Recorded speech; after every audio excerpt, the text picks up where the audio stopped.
В рисовой вселенной я почти уже 10 лет. Сколько? И я знаю такие баги и фишки, за которые тебя реально могут забанить. Ты просто обязан посмотреть это видео как минимум по двум причинам. Во-первых, чтобы не совершить ошибку новичка, случайно сделав то, чего делать не следовало бы. Меня забанило.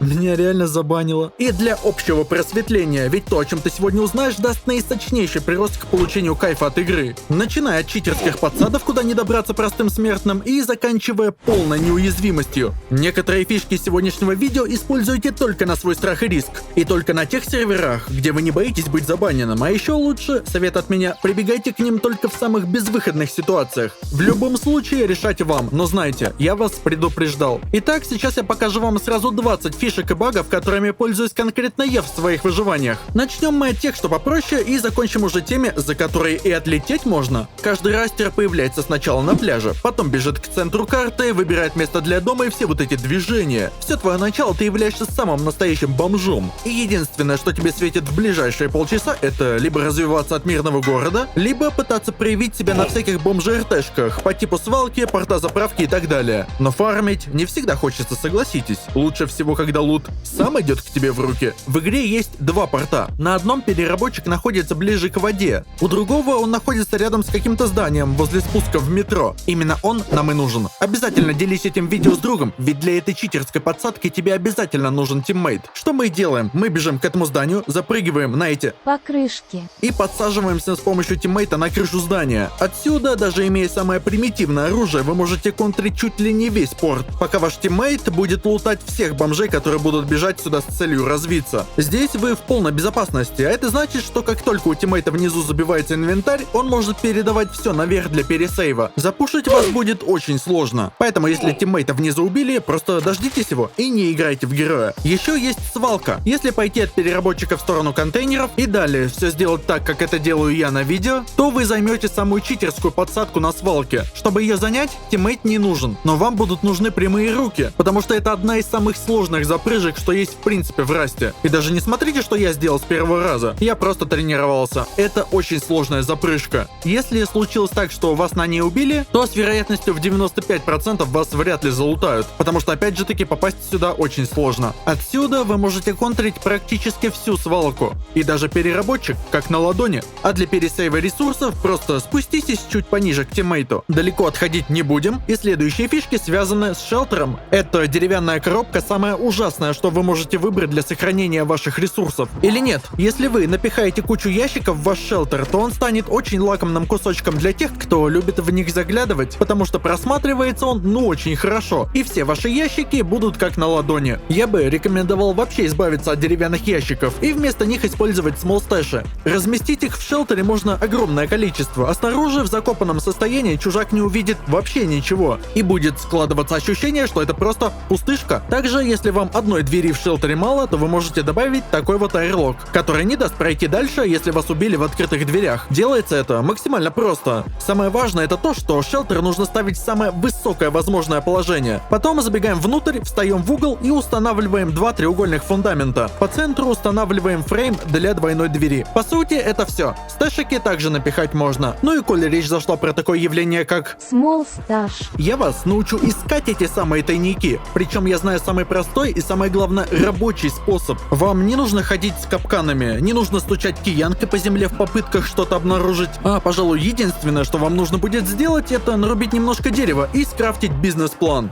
Nice.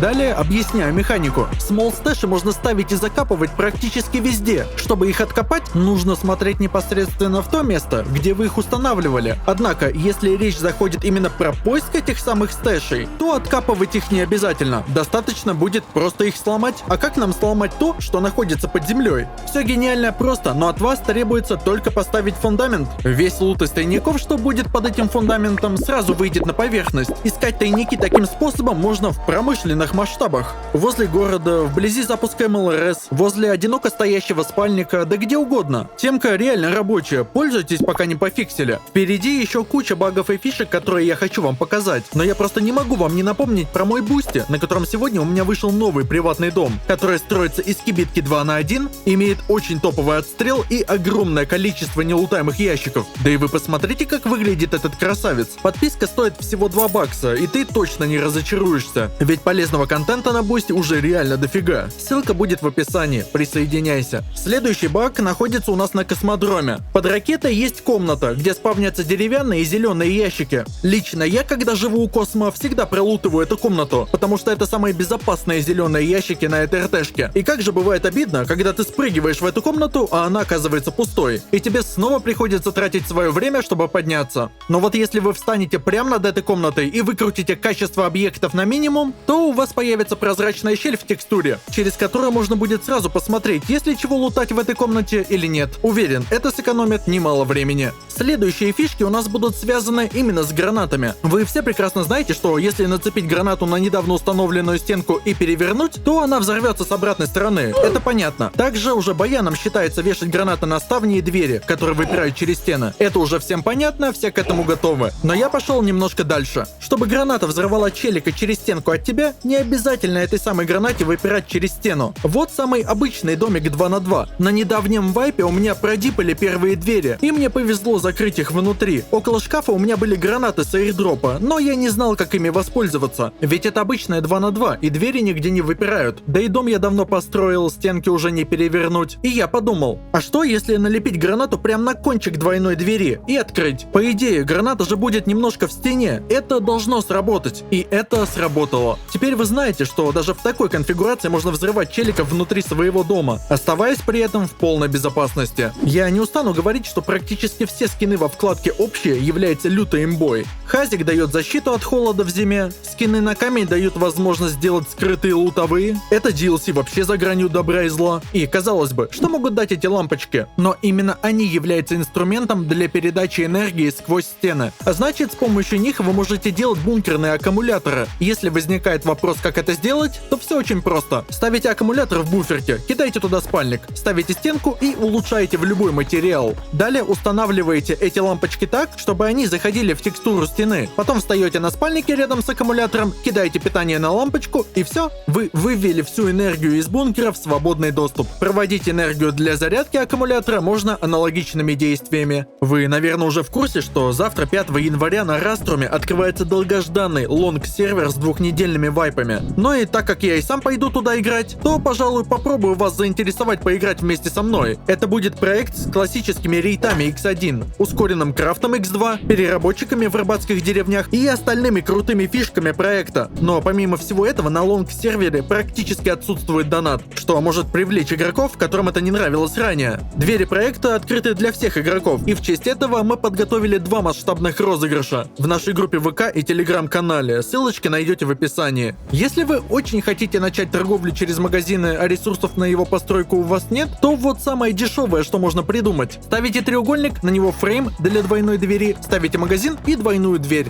Вот самый дешевый способ сделать обычный магазин для продажи всякого. Единственный способ его залутать — это открыть дверь. По-другому никак. Еще можно сделать бункерный магазин аналогичными действиями. Это, конечно, покрепче будет, но его можно будет открыть и бесплатно, если рейдеры получат привилегию на строительство. Что из этого выбрать, смотрите по ситуации. Но мне бункерные магазы больше нравятся. В любой кибитке аирлок является незаменимым атрибутом. Если у вас его нет, вероятность быть задипанным повышается в несколько раз. И сейчас я покажу вам, что делать, если у вас нет аирлока, но при этом вы знаете или догадываетесь, что вас подсиживают. Самое банальное — это скрафтить маленькие таблички. Их рецепт доступен по умолчанию. Просто вешаете их на дверь, и даже если после открытия двери вас убьют, им придется потратить какое-то время, чтобы сломать все эти таблички. А там уже и вы встанете, и дверь МБ закроете. Помимо табличек можно использовать еще и ковры. Ставятся они еще проще, и пиксели для отстрела получаются получше, на мой взгляд. Если у вас есть какая-нибудь электроника типа бренчей, сплиттеров и подобному, то можете смело ставить их на ковер. Потом снимаете ковер, и получается уже серьезный отстрел, сломать который будет весьма проблематично. Если у вас в доме есть неиспользованная квадратная комната, то вы в любой момент можете сделать из нее нелутаемую лутовую с помощью минимальных ресурсозатрат. Единственное условие — это к этому квадрату должна вести одиночная соло-дверь. Что мы делаем? Сначала улучшаем всю эту комнату хотя бы в металл, потому что потом доступа к улучшению у вас не будет. Далее устанавливаем железные полки. Размещаем по углам большие ящики, обязательно на замках, и проверяем, что все ящики у нас стоят одинаково. Далее берем в руки магазин и устанавливаем его так, чтобы по бокам от него не было никаких щелей, чтобы он полностью закрывал весь дверной проем. Как поставили магазин, даже дверью можно закрыть. Если мы просто подойдем к магазину, то ничего не увидим. Однако, если мы развернем его, то получим доступ сразу к 4 сундукам. И даже если рейдер решит их сломать, весь лут упадет за магазин. И чтобы получить ресы с этих сундуков, придется и магазин тоже взрывать. Вот такая простая лутка. Потолок является единственным строительным объектом, после которого не появляется бортика, запрещающего застройку. И если ты не умеешь быстро ставить и улучшать постройки, сейчас я тебя научу. В обычном темпе ты подходишь с киянкой, смотря на тот объект, который хочешь улучшить. Нажимаешь правую кнопку мыши и выбираешь материал. Даже если ты научишься делать это быстро, этой скорости недостаточно, чтобы улучшать потолки во время рейда. Чтобы делать это моментально, тебе нужно 100 дерева в инвентаре, а также необходимые ресы на улучшение потолка. Например, если я хочу улучшить в металл, во мне должно быть еще 100 металла на улучшение. Улучшать мы будем с помощью одновременного нажатия левой и правой кнопки мыши. Сейчас меня рейдят с берданки на разрывных. Все, что от меня требуется, это постоянно спамить установку потолка. Как только каменный потолок ломается, я в моменте устанавливаю соломенный потолок. Переключаюсь на киянку и нажимаю ЛКМ плюс ПКМ. Постройка улучшается мгновенно. И я смог застроиться, даже несмотря на то, что рейдер не прекращал стрелять после того, как каменный потолок осыпался. Имбуля, пользуйтесь. За использование следующего бага вы рискуете быть забаненным на том сервере, где вы играете. Для его реализации вам понадобится Снегоход.